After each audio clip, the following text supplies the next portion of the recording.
कालव्याल विनाशिने गणेशाय नमो नील कमलामल कांतये गणेशाय नमो नील कमलामल कांतये।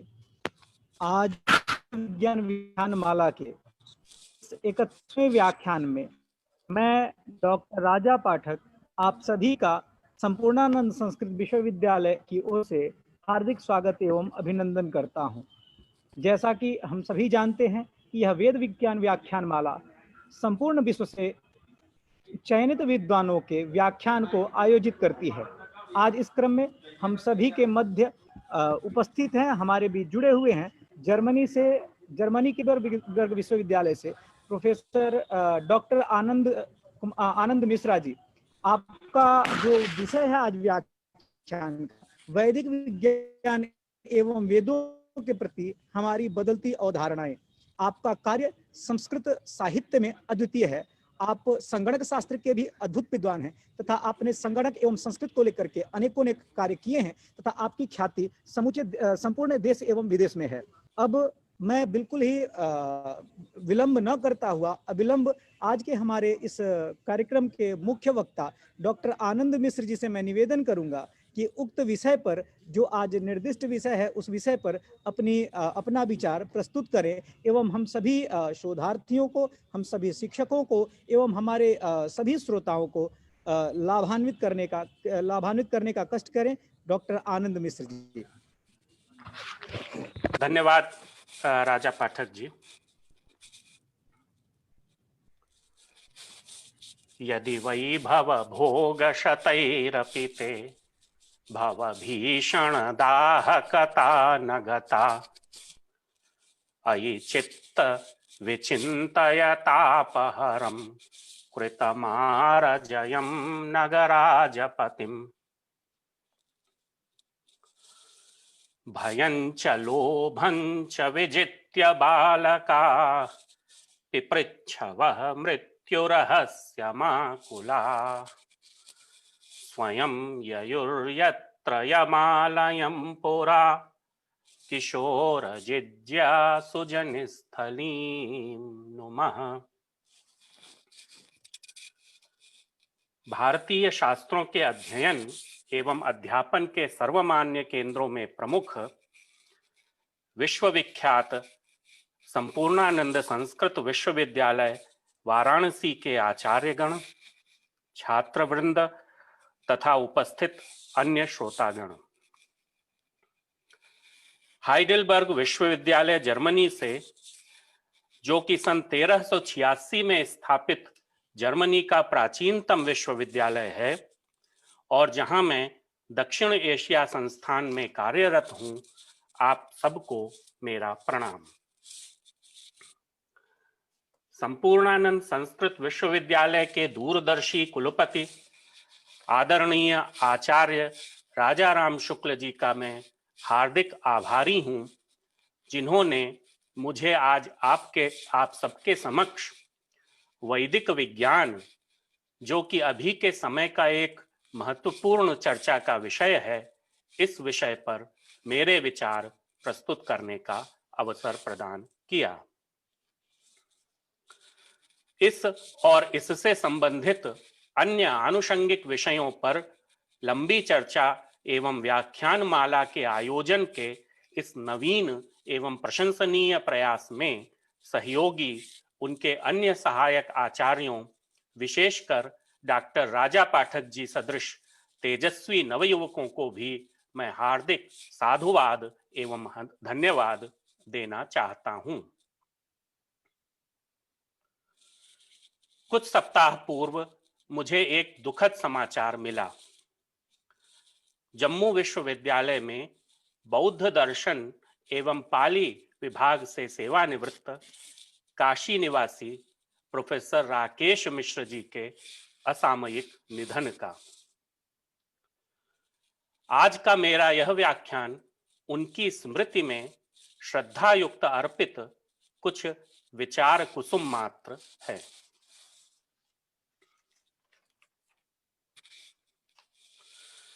वैदिक विज्ञान विषय पर चर्चा आरंभ करने से पहले वैदिक विज्ञान क्या है, इसका कुछ स्पष्टीकरण आवश्यक हो जाता है। वैदिक विज्ञान का साधारण अर्थ हुआ वेद या वैदिक वाङ्मय में निहित विशिष्ट ज्ञान अथवा विज्ञान। वेद शब्द से यहाँ मुख्यतः ऋग्वेदादि चारों संहिताएं अभिप्रेत हैं।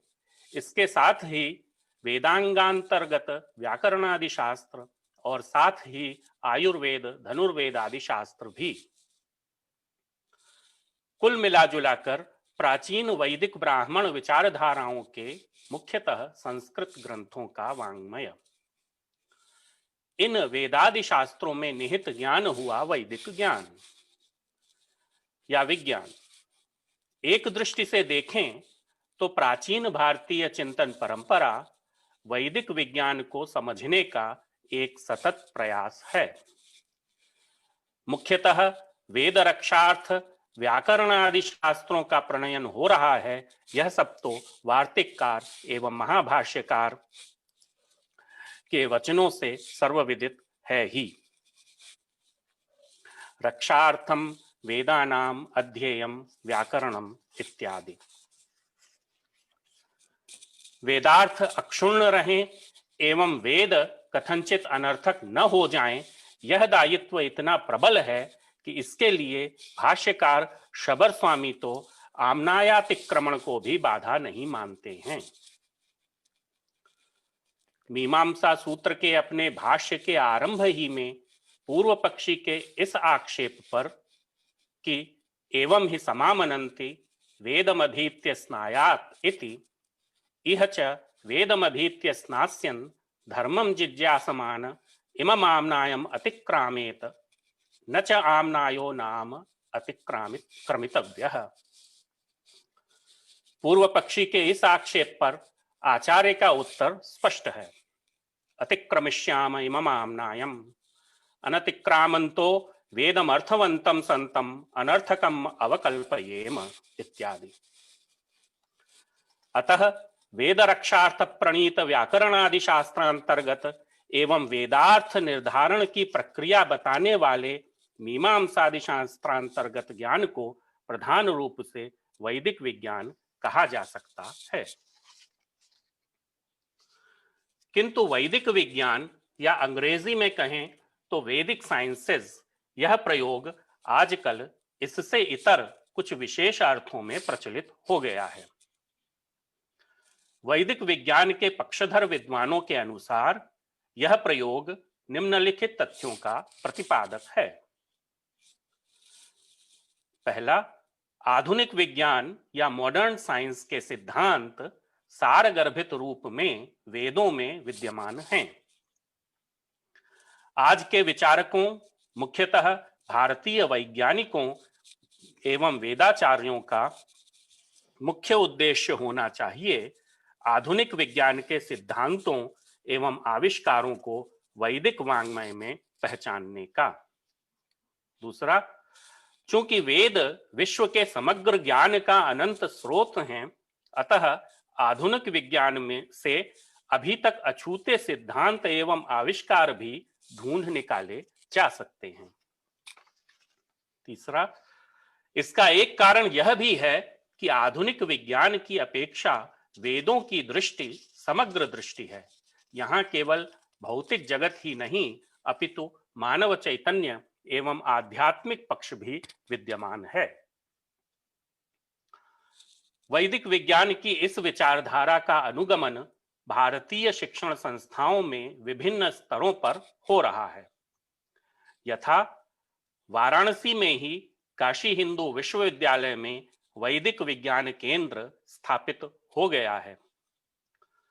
दिल्ली के जवाहरलाल नेहरू विश्वविद्यालय के school of Sanskrit and Indic studies के तत्वावधान में इस विषय पर कई व्याख्यान एवं संगोष्ठियां हो रही हैं।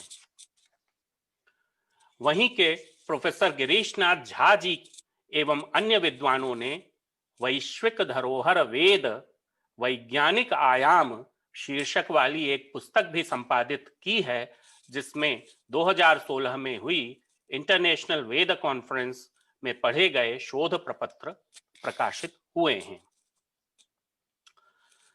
उदाहरणों की संख्या अनावश्यक बढ़ाने की अपेक्षा वर्तमान समय के वैदिक विज्ञान की इस विशिष्ट विचारधारा के पक्षधर कुछ प्रमुख प्रभावशाली लेखकों का संक्षिप्त उल्लेख आवश्यक है। इनमें सर्वप्रथम संयुक्त राज्य अमेरिका में ओक्लाहोमा स्टेट यूनिवर्सिटी में संगणक विज्ञान या कंप्यूटर साइंस के प्रोफेसर सुभाष काक जी हैं। अपनी पुस्तक the astronomical code of the Rigveda में प्रोफेसर काक जी यह सिद्ध करने का प्रयास कर रहे हैं कि ऋग्वेद की ऋचाओं का सूक्त मंडलादि वर्गों में संकलन एवं व्यवस्थापन खगोल विज्ञान के रहस्यों पर आधारित है। ऋग्वेद की ऋचाओं के संकलन की यह व्यवस्था हमें खगोल विज्ञान के विभिन्न तथ्यों जैसे ग्रहों एवं नक्षत्रों की गति, पृथ्वी से सूर्य तथा अन्य ग्रहों की दूरियां इत्यादि बताती हैं। मंत्र दृष्टा ऋषि या संकलनकर्ता आचार्य खगोल शास्त्र के इन तथ्यों से सुपरिचित थे। ऐसे अन्य वैज्ञानिक तथ्य वैदिक साहित्य में विद्यमान हैं जिनके आविष्कार की प्रक्रिया वैदिक विचार के मर्मों को अपने अंतःकरण में स्फुरित करने पर हो सकती है। यही विचार कनाडा के भौतिक विज्ञान शास्त्री डॉक्टर राजा राम मोहन राय जी के भी हैं। अपनी पुस्तक वैदिक physics scientific origin of Hinduism में उन्होंने प्रयास किया है आधुनिक भौतिकी जैसे पार्टिकल फिजिक्स इत्यादि के तथ्यों को ऋग्वेद में पहचानने का।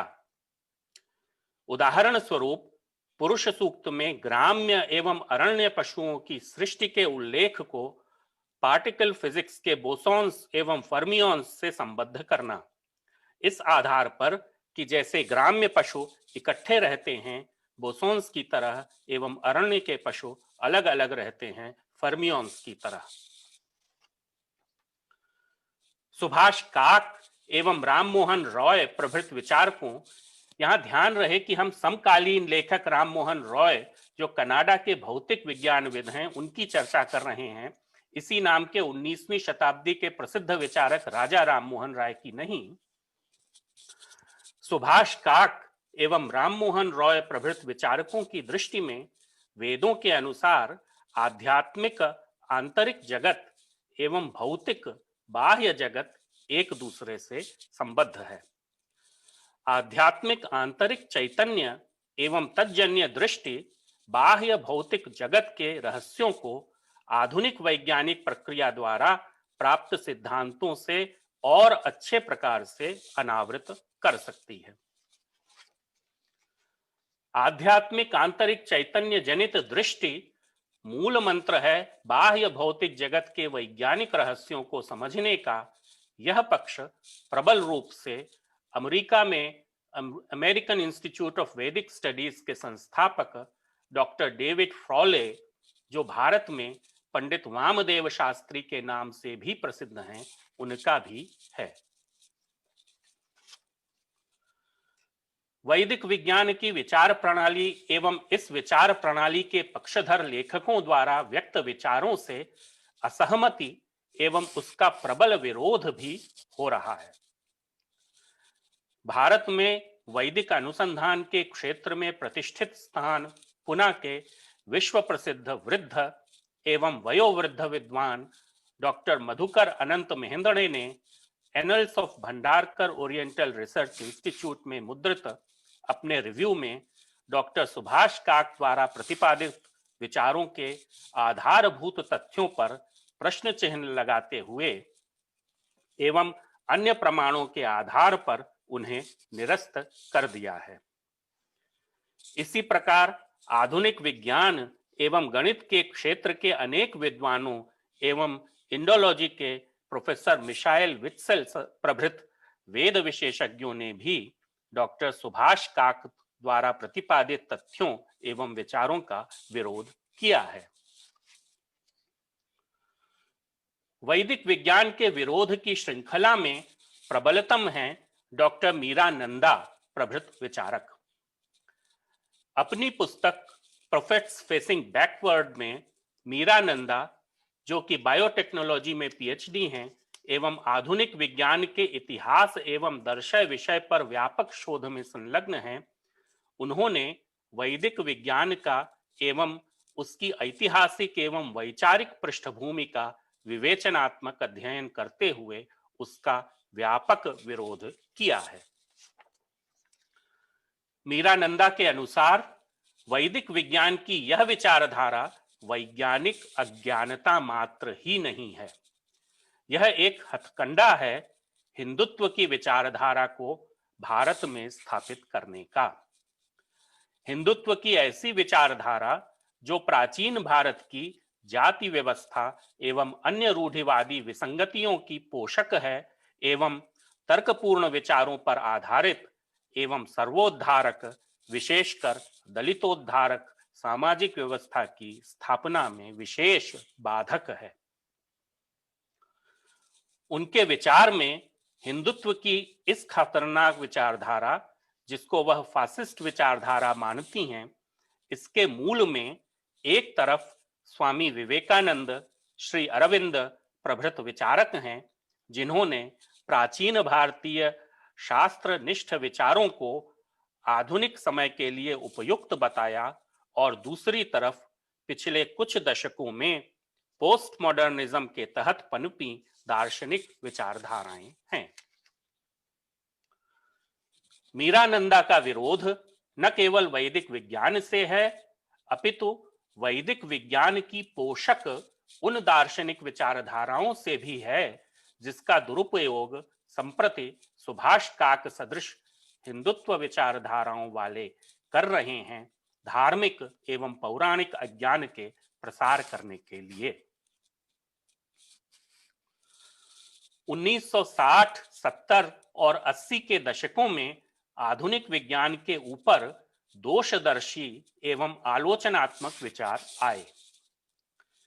हार्वर्ड यूनिवर्सिटी अमेरिका के दार्शनिक थॉमस कून ने 1962 में प्रकाशित अपनी पुस्तक the structure of scientific revolutions में वैज्ञानिक विचारों के विकास एवं गति का अध्ययन किया, और वह इस निष्कर्ष पर पहुंचे कि आधुनिक विज्ञान के विचार का प्रवाह एक ऋजु मार्ग पर ही निरंतर आगे नहीं बढ़ता, अपितु विज्ञान के क्षेत्रों में भी मूलभूत वैचारिक मोड़ या पैराडाइम शिफ्ट्स आते हैं। यह वैचारिक मोड़ या परिवर्तन नई पीढ़ी के वैज्ञानिकों के समक्ष विचार के ऐसे नए तरीके खोलते हैं जो उनके पहले के वैज्ञानिकों के लिए अचिंत्य थे। इसके साथ ही उनका यह भी कहना है कि वैज्ञानिक सत्य या साइंटिफिक ट्रुथ किसी काल विशेष में केवल तथ्यों पर आधारित वस्तुनिष्ठ मानकों या ऑब्जेक्टिव क्राइटेरिया पर ही प्रतिष्ठित नहीं किए जा सकते हैं, अपितु तत्कालीन वैज्ञानिक समुदाय या साइंटिफिक कम्युनिटी की सम्मति पर ही प्रतिष्ठा प्राप्त करते हैं। वैज्ञानिक दृष्टिकोणों के बीच भी मूलभूत अंतर संभव है, जिसका निराकरण असंभव है। अतः उनके अनुसार हम सबका यह मानना कि आधुनिक विज्ञान या मॉडर्न साइंस सर्वथा ऑब्जेक्टिव या वस्तुनिष्ठ मानकों पर ही आधारित है, यह ठीक नहीं है। आधुनिक विज्ञान की तर्कयुक्त वैचारिक प्रक्रिया की प्रतिष्ठा पर प्रहार करते हुए कैलिफोर्निया यूनिवर्सिटी बर्कले के दार्शनिक पॉल कार्ल फायरआबंट ने एपिस्टेमोलॉजिकल एनार्की या प्रमाण संबंधी अराजकता का प्रतिपादन किया। अपनी पुस्तकों अगेंस्ट मेथड 1975, साइंस इन ए फ्री सोसाइटी 1978 एवं फेयरवेल टू रीजन 1987 में यह बात पूरी शक्ति के साथ आगे रखी कि वैज्ञानिक प्रक्रिया के ऐसे कोई भी स्थिर नियम नहीं है जिसका पालन वैज्ञानिक हमेशा करते रहे हों। उनके अनुसार ऐसा कोई भी नियम स्वयं वैज्ञानिक सिद्धांतों के ऊर्ध्वगामी विकास में बाधक ही होगा, साधक नहीं। उनके अनुसार इसके विपरीत आधुनिक विज्ञान की प्रगति में समय समय पर सैद्धांतिक या तार्किक अराजकता, थियोरेटिकल और एपिस्टेमोलॉजिकल एनार्की उपयोगी एवं लाभदायक है। थॉमस कून एवं पॉल फायरआर्म्ड प्रभृत विचारकों का आधुनिक विज्ञान के प्रभुत्व पर प्रहार करने का एक उद्देश्य समाज पर विज्ञान एवं अभियांत्रिकी की निरंकुशता पर प्रहार करना भी था। दार्शनिक चिंतन की इस पृष्ठभूमि पर पोस्ट मॉडर्न विचारकों ने सामाजिक क्षेत्र में भी क्षेत्रीय एवं आधुनिक विज्ञान से इतर दृष्टि के महत्व को भी पहचानने की बात कही। मीरानंदा का विरोध पश्चिमी दार्शनिकों की आधुनिक विज्ञान पर आलोचनात्मक दोष दृष्टि से है, जिसके द्वारा प्रदत्त एपिस्टेमिक चैरिटी के कारण वैदिक विज्ञान के पक्षधर हिंदुत्ववादी आज सिर चढ़कर बोल रहे हैं। आधुनिक विज्ञान के सिद्धांत एवं आधुनिक अभियांत्रिकी के आविष्कारों को वेद में देखने एवं उसमें पहले से ही मौजूद रहने की विचार प्रणाली श्री सुभाष काक प्रभृत नवीन, मुख्यतः अमेरिका या कनाडा में रह रहे भारतीय मूल के विज्ञान के क्षेत्र में काम करने वाले विचारकों तक ही सीमित नहीं है। इनसे करीब 100 वर्षों पूर्व आर्य समाज के संस्थापक स्वामी दयानंद सरस्वती जी ने वेदों के सत्यार्थ प्रकाशन में इसी विचारधारा का एवं वेदों के अर्थ निर्धारण में आधुनिक विज्ञान के रहस्यों के अनावरण की प्रक्रिया का सूत्रपात किया। वेदों के प्रति उनकी ऐसी दृष्टि उनके महत्वपूर्ण ग्रंथ ऋग्वेदादि भाष्य भूमिका के अध्ययन से स्पष्ट हो जाती है। इस ग्रंथ का प्रणयन विक्रम संवत 1933 से 1935 के मध्य हुआ एवं वाराणसी के लाजारस प्रेस में इसका प्रथम मुद्रण हुआ। आर्य समाज के तेजस्वी एवं कर्मठ विद्वान श्री युधिष्ठिर मीमांसक द्वारा विक्रम संवत 2072 में मुद्रित परिष्कृत एवं परिशोधित संस्करण के संपादकीय में यह कहा गया है कि स्वामी दयानंद ने यह भूमिका अपने वेद भाष्य लिखने से पूर्व वेद और उसके भाष्य के संबंध में जो आवश्यक जानकारी देना अपेक्षित थी उसके लिए लिखी। अतः यह भूमिका वेदों के प्रति उनकी दृष्टि का उन्हीं के शब्दों में महत्वपूर्ण संकलन है। इस ग्रंथ में वेदों के विषय पर विचार प्रस्तुत करते हुए प्रारंभ में ही स्वामी दयानंद सरस्वती जी विज्ञान, कर्म, उपासना एवं ज्ञान यह 4 विषय बताते हैं और इन चारों में विज्ञान को मुख्य विषय कहते हैं। अथ वेद विषय विचारः अत्र 4 वेद विषयाः सन्ति विज्ञान, कर्म, उपासना, ज्ञान कांड भेदात्। तत्र आदिमो विज्ञान विषयो हि सर्वेभ्यो मुख्योऽस्ति तस्य परमेश्वरादारभ्य तृणपर्यंत पदार्थेषु साक्षात् बोधान्वयत्वात्। यहीं पर युधिष्ठिर मीमांसक जी द्वारा परिशोधित भाषार्थ के अनुसार विज्ञान पृष्ठ 50 पर विज्ञान अर्थात सब पदार्थों को यथार्थ जानना।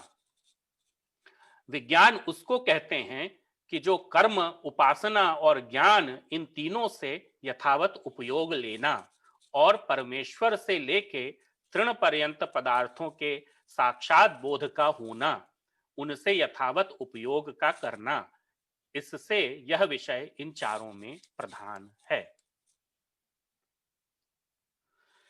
इसी पुस्तक में आगे स्वामी दयानंद सरस्वती जी नौका एवं विमान आदि विद्या एवं तार या टेलीफोन या टेलीग्राफ आदि विद्याओं के वेदों में होने का उदाहरण भी देते हैं। समयाभाव के कारण इन सभी उदाहरणों का यहाँ विस्तृत विवेचन संभव नहीं है, किंतु जिज्ञासु श्रोता स्वयं इस ग्रंथ को पढ़कर उनके इस विचारों से अवगत हो सकते हैं। मुख्य बात यह है कि स्वामी दयानंद सरस्वती जी ने वेदों का सत्य अर्थ इस प्रकार से समझा। उन्होंने वेदोच्चारित शब्दों की निरुक्ति आधुनिक वैज्ञानिक सिद्धांतों, तथ्यों एवं आविष्कारों से सामंजस्य बैठाती हुई, उनका स्रोत वेदों में बतलाती हुई एवं उनके उपयोग को वेद की आज्ञा देती हुई करी। वेदों का दूसरा विषय कर्म बतलाते हुए कर्म की मीमांसा भी उन्होंने विशेष प्रकार से की। कर्म के मुख्य रूप से दो भेद बतलाए। प्रथम, मोक्षार्थ ईश्वर स्तुति उपासना इत्यादि, और द्वितीय, लोक व्यवहार सिद्ध्यर्थ। यहां विशेष यह है कि अग्निहोत्र से लेके अश्वमेध पर्यंत श्रौत कर्म को 4 प्रकार के द्रव्यों, सुगंधि युक्त, कस्तूरी इत्यादि, मिष्ट गुण युक्त, गुड़ इत्यादि, पुष्टिकारक गुण युक्त, घृत दुग्धादि एवं रोगनाशक गुण युक्त सोमलतादि औषधि आदि से संपादित करने की बात कही, और साथ ही यह प्रतिपादित किया कि पृष्ठ 57 पर इन चारों का परस्पर शोधन, संस्कार और यथा योग्य मिला के अग्नि में युक्ति पूर्वक जो होम किया जाता है वह वायु और वृष्टि जल की शुद्धि करने वाला होता है। इससे सब जगत को सुख होता है, और जिसको भोजन, छादन, विमान आदि यान, कला कुशलता, यंत्र और सामाजिक नियम होने के लिए करते हैं, वह अधिकांश से कर्ता को ही सुख देने वाला होता है। संक्षेप में कहें तो स्वामी दयानंद सरस्वती जी के अनुसार श्रौत कर्म एवं साधारण सांसारिक उद्यम सुखार्थ होने के कारण सामान्य एवं अविशिष्ट हैं। सांसारिक कर्मों एवं श्रौत कर्मों में भेद बस इतना ही है कि सांसारिक कर्मों की सुखोत्पादन क्षमता प्रायः कर्ता तक ही सीमित है, परंतु श्रौत कर्म विशेषकर सुगंध्यादि युक्त द्रव्यों से किया गया होम समग्र जगत को सुख प्रदान करने की क्षमता रखता है, वायु, वृष्टि जल एवं वातावरण की शुद्धि द्वारा।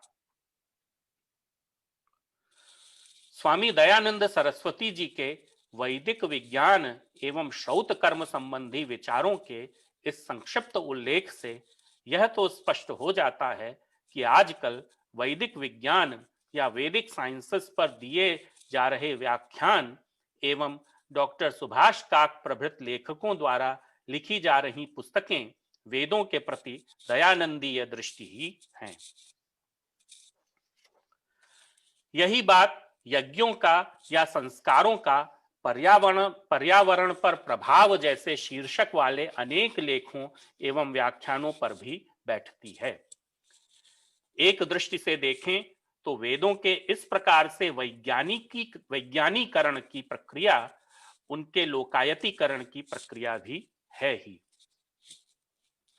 स्वामी दयानंद का उनके जीवन काल ही में प्रबल विरोध हुआ, इससे हम सब परिचित ही हैं। विरोध का एक मुद्दा यह भी रहा कि वेद में विज्ञान है या नहीं। दयानंद मतानुवर्ती व्याकरण एवं मीमांसा शास्त्र के विद्वान श्री युधिष्ठिर मीमांसक जी अपनी पुस्तक मीमांसा शाबर भाष्य के प्रथम भाग में पृष्ठ 77 पर लिखते हैं,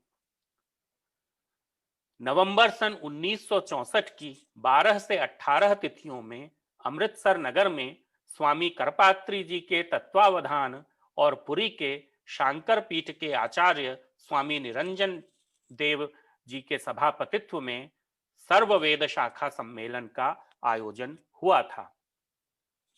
उसमें तारीख 16, 17, 18 तक वेद में विज्ञान है वा नहीं तथा ब्राह्मण ग्रंथों की वेद संज्ञा है वा नहीं, इन दो विषयों पर शास्त्र चर्चा हुई थी।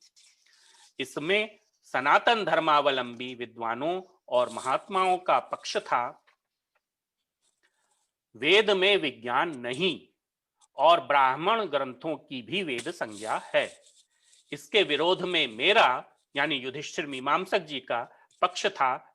वेद में विज्ञान का ही प्राधान्येन प्रतिपादन है और मंत्र संहिताओं की ही वेद संज्ञा है, ब्राह्मण ग्रंथों की वेद संज्ञा नहीं है। युधिष्ठिर मीमांसक जी के द्वारा स्मृत उपर्युक्त शास्त्र चर्चा के बारे में हमें अभी तक कोई सामग्री नहीं उपलब्ध हो पाई है, किंतु स्वामी करपात्री जी के द्वारा प्रणीत प्रचुर साहित्य उपलब्ध ही है। यहाँ मुख्यतः स्वामी करपात्री प्रणीत वेदार्थ पारिजात ग्रंथ अवधेय है।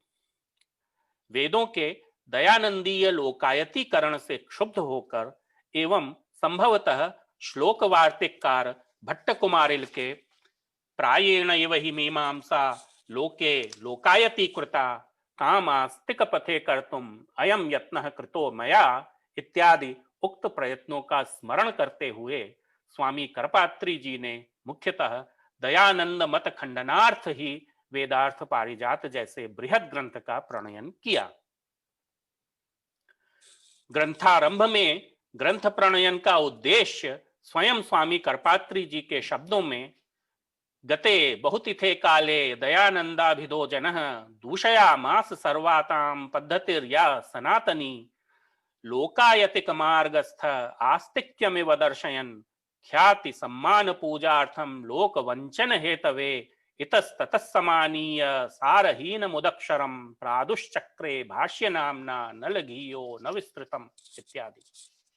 एवं येषां पितृपितामहादि पुरुषा आसन् सदा वैदिका ये स्वान्ते परिशीलयन्ति सततं वेदान् सदर्थान्वितान् वेदद्विद्भिरुदीरितान् अभिनवान् अर्थान् उदीक्ष्य स्वयं ये क्लिश्यन्ति महत्तदर्थमखिलो ह्यस्माकमेष श्रमः। अपने इस भीमकाय ग्रंथ में स्वामी करपात्री जी ने स्वामी दयानंद के सिद्धांतों का व्यापक खंडन किया है। दयानंद जी की ऋग्वेदादि भाष्य भूमिका के एक एक वाक्य की विस्तृत विश्लेषणात्मक एवं आलोचनात्मक मीमांसा करी है एवं उन्हें त्रुटिपूर्ण एवं वेद विरोधी सिद्ध किया है। आर्य समाज के अन्य विद्वानों यथा ब्रह्मदत्त जिज्ञासु जी एवं भगवत दत्त जी के विचारों की समीक्षा भी करी है। मेरे विचार में वैदिक विज्ञान के प्रति जिज्ञासा रखने वाले कम से कम शास्त्रीय विचारकों के लिए स्वामी करपात्री जी के वेदार्थ पारिजात का अध्ययन अवश्य ही उपादेय होगा। वैदिक विज्ञान के खंडनार्थ लिखे गए 2000 पृष्ठों से भी अधिक इस भीमकाय ग्रंथ से 2-3 उदाहरण आपके समक्ष रख देता हूं। पृष्ठ 541 पर आधुनिकास्तु प्रत्यक्षेण पदार्थान अनुभूय तर्केण व्यवस्थाप्य प्रयोगेण परीक्षणमेव विज्ञानम मन्यन्ते। ये हुई आधुनिक वैज्ञानिकों की बात। प्रत्यक्षायतम वा ज्ञानम विज्ञानम केचिन मन्वन्ते तदेतदपि शिल्प ज्ञाने अंतर्भवति न च एतादृशम एकमपि विज्ञानम ऋग्वेदे प्रतिपादितं दृश्यते न वा त्वया कश्चिदपि मंत्रस्तादृश व्याख्यानोपेतो दर्शितः। करपात्री जी के अनुसार विज्ञान का ऋग्वेद में कहीं एक भी विज्ञान इस प्रकार का नहीं दिखता है। आगे पृष्ठ 563 में किंच यदुक्तम यज्ञाद्यो वाष्पो जायते सवायुम जलम च निर्दोषम कृत्वा सर्व जगते सुखाय भवति इति तदपि किम मूलकम वेदवचन गम्यम तर्कगम्यम वा तर्कगम्यत्वे तस्य अवैदिकत्वम् एव वेदगम्यत्वे वचनम उपस्थाप्यताम्। कथम सीमित घृत कस्तूरिकादि होमेन अपरिमित मलमूत्र चर्म मज्जा मांसास्थ्यादि दौर्गंध्य अपसारणम संभवति पृथ्वी जलाग्न्यादिभिरपि स्वभावादेव तद्दौर्गन्ध्यम अपाक्रियते तदा तैरेव तत्संभवेत् किमंतर गडुना घृत दुग्धान्नौषधादि प्रज्वालनेन। आधुनिक वैज्ञानिक व्यवस्थायां तो होमादिमंतरापि यथा शुद्धिर्दृश्यते तथा अग्निहोत्रिणामपि गृहेषु नैव दृश्यते। आगे पृष्ठ 565 पर मीमांसायां गुण प्रधान भेदेन कर्म विभागा उक्ता तदुक्तरीत्या सर्वेषामेव वैदिक कर्मणां परार्थत्वेन गुणकर्मत्वमेव स्यात् अतस्तेषां प्रधान कर्मत्वानुपपत्त्या तद्बोधक सूत्राणां वैयर्थ्यमेव स्यात् इत्यादि अनेक उदाहरण। वैदिक विज्ञान के ऊपर अभी तक मैंने जितना अध्ययन किया है और जिसका उल्लेख संक्षेप में यहां प्रस्तुत किया है उसके ऊपर विचार करने पर इस विषय पर मेरी अपनी मति जैसी बनती है उसे भी आप सबके समक्ष रख देना चाहता हूं। मेरे यह प्रारंभिक विचार न तो निर्णयात्मक ही हैं और न ही किसी व्यक्ति विशेष अथवा संस्थान विशेष को ही लक्ष्य करने के उद्देश्य से कहे जा रहे हैं, किंतु मेरे विचार में यह विषय भारतीय शास्त्र परंपरा के भविष्य के लिए अत्यंत महत्वपूर्ण है एवं इस विषय पर व्यापक चर्चा की आवश्यकता है। मेरे विचारों से यदि आप सहमत होंगे तो मुझे आपके साथ मेरे वैचारिक सामीप्य पर प्रसन्नता ही होगी और यदि आपकी असहमति है तो भी कम से कम इतना संतोष तो होगा ही कि मैं स्वतंत्र रूप से सोच सका। सर्वप्रथम यह तथ्य तो स्पष्ट ही है कि वेदों में आधुनिक विज्ञान ढूंढने या बताने का क्रम प्राचीन शास्त्रीय परंपरा नहीं है, अपितु दयानंद सरस्वती सदृश विचारकों द्वारा पिछले 100 वर्षों से प्रारंभ हुई है। यह तथ्य शबर स्वामी, कुमारिल भट्ट, सायणाचार्य, उव्वट, महीधर आदि पारंपरिक वैदिक आचार्यों के ग्रंथों के अवलोकन से, जिसमें इस प्रकार की जिज्ञासा नहीं मिलती है, तथा दयानंद सरस्वती जी के ऋग्वेदादि भाष्य भूमिका के अध्ययन से, जिसमें वैदिक विज्ञान पर विशेष प्रकर्ष है, और अंततः स्वामी करपात्री जी के वेदार्थ पारिजात के अनुशीलन से प्रमाणित हो जाता है, जिसमें ऋग्वेदादि भाष्य भूमिका का विस्तृत खंडन एवं वेद में विज्ञान नहीं है इस पारंपरिक मत का प्रकर्षेण उपस्थापन किया गया है। यदि यह मान भी लिया जाए कि आधुनिक विज्ञान के अर्वाचीन होने के कारण एवं शबर स्वामी, भट्ट कुमारिल आदि के प्राचीन होने के कारण उनके ग्रंथों में इस प्रकार की जिज्ञासा का अभाव सोपपन्न है एवं स्वामी दयानंद सरस्वती आदि के अर्वाचीन होने मात्र से ही वैदिक विज्ञान की उनकी जिज्ञासा एवं सिद्धांत अनुपपन्न नहीं हो जाते, तो भी कई चिंताजनक प्रश्न उठ खड़े होते हैं। सर्वप्रथम यह चिंता कि वेदों को आधुनिक विज्ञान का स्रोत मानने पर वेद रक्षार्थ खड़ा किया गया पारंपरिक सैद्धांतिक भवन ध्वस्त हो जाएगा।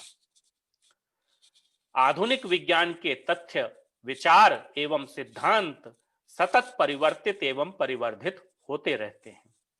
यह बात हर वैज्ञानिक मानता है। अब वेदों को निरंतर बदलते रहने वाले, कथनचित त्रुटिपूर्ण, प्रायः परिष्कार की अपेक्षा रखने वाले विभिन्न वैज्ञानिक विचारों का संकलन मान लेने पर तो वेद की प्रामाणिकता के पारंपरिक सिद्धांत के प्रति भयंकर अराजकता ही आपतित होगी। दूसरी चिंता वेदों के लोकायतीकरण की है। वैज्ञानिक सिद्धांत प्रत्यक्ष एवं अनुमान प्रमाणों के उपजीवी हैं। वेदों का वेदत्व वेदैक गम्य अतीन्द्रिय पदार्थों का ज्ञान करा सकने में है। वेद औत्पत्तिक चोदना के स्रोत हैं। प्रत्यक्षानुमान पर आधारित पौरुषेय वचनों के अनुवाद की पुस्तक नहीं।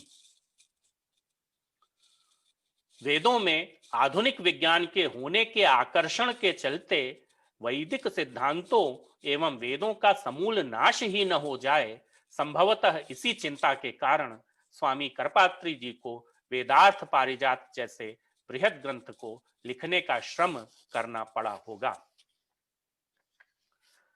यदि कुछ क्षणों के लिए स्वामी करपात्री प्रभृत सनातन धर्मावलंबियों के हृदय में उठते क्षोभ एवं चिंता को दरकिनार करते हुए यह भी मान लिया जाए कि वेद चूंकि संपूर्ण विश्व के समग्र ज्ञान का अनंत भंडार हैं, अतः वैज्ञानिक सिद्धांत एवं तथ्यों के वेद में होने से वेदों की पूर्णता ही प्रमाणित होगी, तब भी कई चिंताजनक प्रश्न उपस्थित हो जाते हैं।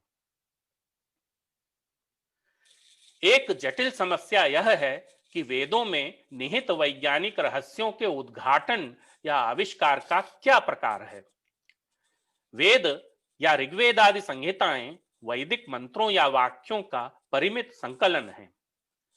अभीप्सित वैज्ञानिक तथ्यों एवं सिद्धांतों का इन संहिताओं से उद्गम तभी संभव है जब वेदों के निष्कृष्टार्थ निर्धारण की प्रक्रिया स्पष्ट हो। वैदिक परंपरा अनुसार मीमांसादि शास्त्र वेदार्थ निर्धारण की प्रक्रिया का ज्ञान कराते हैं। मीमांसादि शास्त्रों के प्रयोग द्वारा आधुनिक विज्ञान के रहस्यों का उद्घाटन अभी तक सुनने में नहीं आया, और यदि मीमांसादि शास्त्रों द्वारा आधुनिक वैज्ञानिक तथ्य सामने आने लगें, तब हर्ष के साथ ही किंचित अवसाद भी हाथ लगेगा कि जैमिनी और उनके भी पूर्वाचार्यों से लेकर अर्वाचीन, स्वामी करपात्री जी एवं पट्टाभिराम शास्त्री सदृश मीमांसकों से यह कैसे छूटा रह गया। स्वामी दयानंद जी भी अभीप्सित अर्थों की वैदिक वाङ्मय में उपस्थिति उनकी उन अर्थों में निरुक्ति की प्रक्रिया के सहारे ही बताते दिखते हैं। निरुक्ति की इस विशिष्ट प्रक्रिया द्वारा किस प्रकार नवीन वैज्ञानिक सिद्धांत उद्घाटित हो सकेंगे, इसका उत्तर ढूंढना भी आवश्यक है।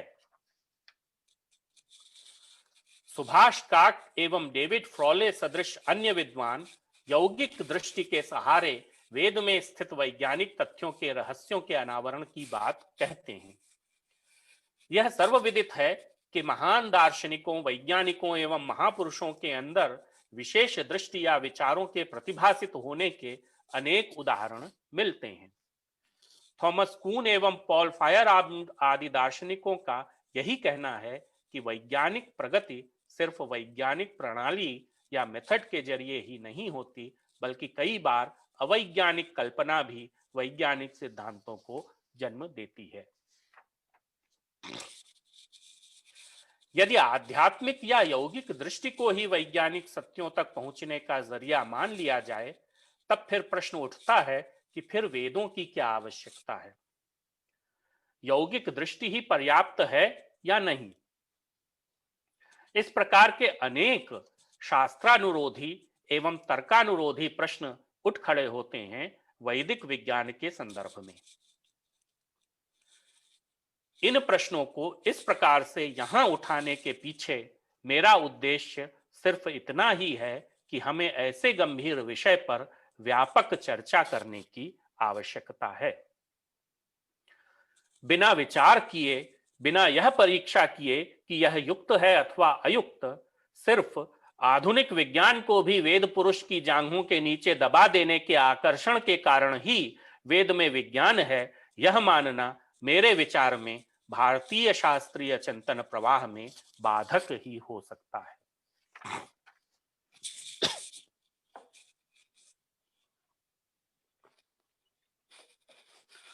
वैदिक विज्ञान के प्रति मेरी आलोचनात्मक टिप्पणी का तात्पर्य यह नहीं है कि हम प्राचीन एवं पारंपरिक भारतीय ज्ञान एवं विज्ञान का अध्ययन न करें या उस पर शोध न करें और उसका परिवर्धन एवं प्रसार न करें। इसका यह उद्देश्य भी नहीं है कि हम प्राचीन भारतीय ग्रंथों में उपलब्ध वैज्ञानिक सिद्धांतों को प्रकाश में न लाएं एवं विज्ञान के इतिहास में भारतीय योगदान चाहे वह प्राचीन हो या पिछले 200 या 300 वर्षों में किया गया हो, उसको विश्व स्तर पर मान्यता दिलाने का प्रयास न करें। यहां प्रसिद्ध इतिहासविद धर्मपाल जी के प्रशंसनीय एवं अनुकरणीय श्रम का उल्लेख आवश्यक है। Other India press Mapusa Goa के क्लाउड अल्वारेस द्वारा 5 वॉल्यूम्स में प्रकाशित उनकी कलेक्टेड राइटिंग्स में विशेषकर प्रथम volume Indian science and technology in the 18th century एक महत्वपूर्ण उदाहरण है इस प्रकार के प्रयास का। मेरी आलोचनात्मक टिप्पणी का उद्देश्य यह भी नहीं है कि हम आत्मगौरव के अधिकारी नहीं हैं। इसका उद्देश्य यह भी नहीं है कि प्राचीन भारतीय चिंतन प्रणाली पर लगाए गए या लगाए जा रहे सैद्धांतिक आक्षेपों का विचारपूर्ण एवं तर्कयुक्त उत्तर न तैयार करें। मेरी टिप्पणी का उद्देश्य मात्र इतना ही है कि वेदों में आधुनिक विज्ञान मानने या मनवाने का प्रयास उपर्युक्त सभी दायित्वों के निर्वहन में बाधक ही होगा, साधक नहीं। प्राचीन भारतीय चिंतन परंपरा के ऊपर 2 प्रकार के वैचारिक प्रहार हो रहे हैं। प्रथम यह कि प्राचीन वैदिक चिंतन सामाजिक विषमताओं को जन्म देने वाला मनुष्यता विरोधी अदार्शनिक चिंतन है, जो मुख्यतः ब्राह्मणों द्वारा अपने प्रभुत्व के लिए फैलाया गया रूढ़ियों एवं अतार्किक अंधविश्वासों का जाल है, इसलिए सर्वथा त्याज्य भी। विश्व के हर कोने से इस क्षेत्र के सभी नहीं किंतु अनेक शोधकर्ता एवं लेखक कभी दबी जबान से और कभी खुली जबान से, जाने या अनजाने, अभिधा या लक्षणावृत्ति से यह बात अनेकशः दोहरा रहे हैं। यह चर्चा बहुआयामी है और इसके पीछे का प्रपंच बहुत व्यापक है। इसी प्रक्रिया में एक दूसरा आक्षेप यह भी है कि आजकल के भारतीय विद्वान एवं पारंपरिक विद्वान भी प्राचीन चिंतन प्रक्रिया एवं प्रणाली के वाहक नहीं रहे। वह भी पिछले 200-300 वर्षों में भारत में पूर्ण रूपेण सुस्थ पश्चिमी विचारधारा के औपनिवेशिक संस्करणों को पढ़ समझकर प्राचीन भारतीय परंपरा का नया एवं दूसरा ही चित्र प्रक्षेपित कर रहे हैं। इस दूसरे आक्षेप का ज्वलंत उदाहरण वैदिक विज्ञान एवं तत्संबंधी आधुनिक विचारधाराएं हैं। भारतीय विचार प्रणाली एवं विचारकों पर लगाए जा रहे इस प्रकार के दोहरे आक्षेप आज के भारतीय चिंतकों के समक्ष एक बहुत बड़ी चुनौती हैं। मेरे विचार में अभी के और आगे आने वाली कई पीढ़ियों के भारतीय शास्त्रविदों के समक्ष कम से कम जो दायित्व बोध शून्य नहीं है, यह प्रश्न सिर उठाए खड़ा रहेगा, नवीन पाश्चात्य चिंतन के समुद्र में भारत शास्त्र नौका सर्वथा न डूब जाए, उसकी रक्षा कैसे करें, इस मार्ग का अन्वेषण किस प्रकार हो। भारतीय वैचारिक परंपरा के अनुशीलन से यह स्पष्ट हो जाता है कि भारत की विचार भूमि बहुत उर्वरा भूमि है और मोहम्मद इकबाल के शब्दों में, नहीं है ना उम्मीद इकबाल अपनी किश्त वीरां से, जरा नम हो तो यह मिट्टी बड़ी सरखेज है साकी। आप सभी को मेरे विचार सुनने के लिए हार्दिक धन्यवाद एवं विशेषकर संपूर्णानंद संस्कृत विश्वविद्यालय वाराणसी के दूरदर्शी कुलपति प्रोफेसर राजाराम शुक्ल जी के प्रति मेरा विशेष आभार, इस व्याख्यान माला में मुझे अपने विचार रखने का अवसर प्रदान करने के लिए। विश्व प्रसूत नव चिंतन वारि पूर्णे विज्ञान निष्ठ जन तर्क महासमुद्रे नायं निमज्जतु सनातन धर्म पोतः मान्या बुधा भवत संप्रतिकर्ण धारा दोषाकराणि विकलानि विसंष्ठुलानि शब्दार्थ शक्ति रहितान्यपि मे भवन्तु वात्सल्यपूरितहृदां करुणार्णवानां बालस्य दुर्विलसितानि मुदे गुरूणाम्।